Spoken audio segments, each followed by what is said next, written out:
obstacles that would block ships with fixed masts. But piloting these ships required immense skill. At the Azerberg ship, Newt Pasha, a leading longship expert, explains. Where would the level of the water be on the side of the boat here? Yeah, you can see that's about where you have 19 degrees in angle there. Okay. That area, that's it. So if you tip over more than 9 degrees actually, then you will sink at once. It's a very fine, delicate balancing act, this boat. Even after 1,100 years, the shipbuilder's skill is still visible. It's extremely well preserved, as you can see, and this iron doesn't rust. So these are the original rivets? Yeah, it is. These rivets were made from naturally occurring bog iron that doesn't rust. But clearly, the most important material was the wood of the ship's hull. Well, it's made of oak, 100% oak. How many oak trees would you need for a ship this size? A good guess could be 80, at least 80. 80 trees? Yeah. These are major investments, aren't they? Yeah, they must have been expensive. And how many in a fleet? We do have written sources that tells us about 50 and even 100 ships at the same time. So 80 trees times 100, you're talking 8,000 trees. This is deforestation. Using oaks that could take up to 150 years to grow, Viking ships changed the appearance of the local landscape and the face of seafaring forever. There's an essence of Vikingness is in the ships. That's where you imagine Vikings being on the high seas. But when you come face to face with a 1,000-year-old Viking ship, you get a real respect for their industry and cunning and sheer determination. Each vessel was a major deployment of men and resources. Inside the museum are several Viking ships discovered in the 1960s in the local fjord. They allow us to see more of the design that defined the Viking world. Together with Anton Englert, curator of the museum, Helena examines a cross-section of Viking-age ships. The culmination of this building tradition was the longship.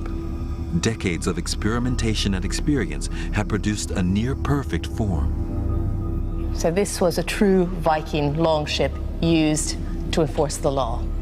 Yeah, a large Scandinavian man of war. Yeah.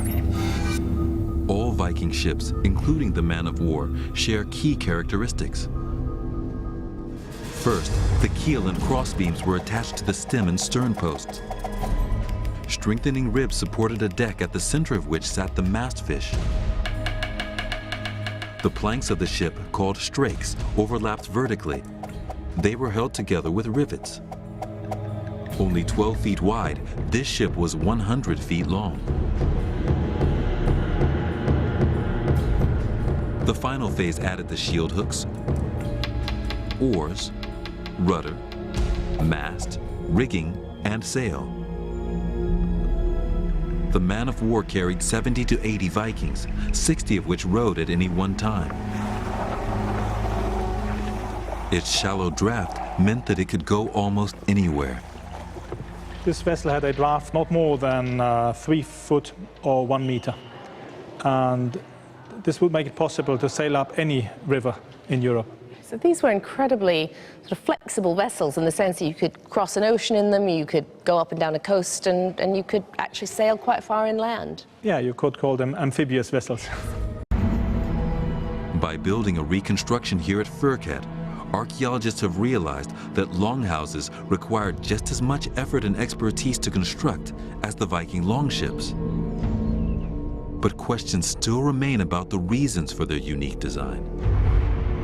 Tantalizingly on the edge of this Viking world, and the overwhelming sense is the wood. It surrounds you. It's like a wooden tent almost, and all you can see is wood or darkness. It is solid oak, all of it. All the posts are dug into the ground. From there. They were masters in everything concerned with wood, as we also know from the ships. Why is the wall curved? Yeah, there are many suggestions, and one of them is, of course, the ship idea, which is not very likely. But then it could have been that it would provide more space around the fireplace. Inside it, Jonathan gets a flavor of what life was like in these great halls. I don't know if it's just me, but I felt drawn to be as close to the fire as possible. Does that reflect how it was used in the past?